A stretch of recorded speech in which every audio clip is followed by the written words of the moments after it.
বাটি দিয়ে আমি ময়দা নিচ্ছি আর কিছুটা লবণ পরিমাণ মতন দিয়ে দিচ্ছি। এখন আমি একটু সয়াবিন তেল দিয়ে দিব। সয়াবিন তেল দিয়ে আমি মাখিয়ে নেবো হাত দিয়ে। সবগুলো আমি মিশিয়ে নেবো হাতে।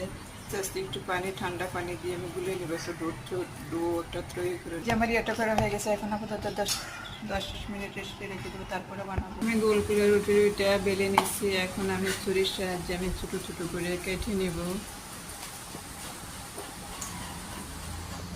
তাহলে আমি যে কড়াইতে দিয়ে দিচ্ছি, এখন এটা লাল বাদামি কালার হয়ে উঠলে তারপরে আমার সবগুলোই হয়ে গেছে। এখন আমি ভাজবো এগুলো সবগুলো। বাটিটাতে মেপে আমি 1 বাটি চিনি দিয়ে দিই। 1 বাটি চিনি দিয়ে দেবো। এগুলো ভালো হয়ে গেছে। বসা দিলাম, এখন একটু পানি দিয়ে দিবো। চিনি শিরাটা সুন্দর করে জাল করে তারপরে উঠে এখানে আমি আপনাদেরকে দেখে দেখি কত মুচমুচ হয়েছে চিনি ছাড়া। আমি সবগুলো দিয়ে দিই। যে আমার মেশানো হয়ে গেছে, এগুলো আমার এটা বানানো হয়ে গেছে। এখন কেমন হয়েছে আপনারা কমেন্ট করে জানান। আমার জন্য দোয়া করেন।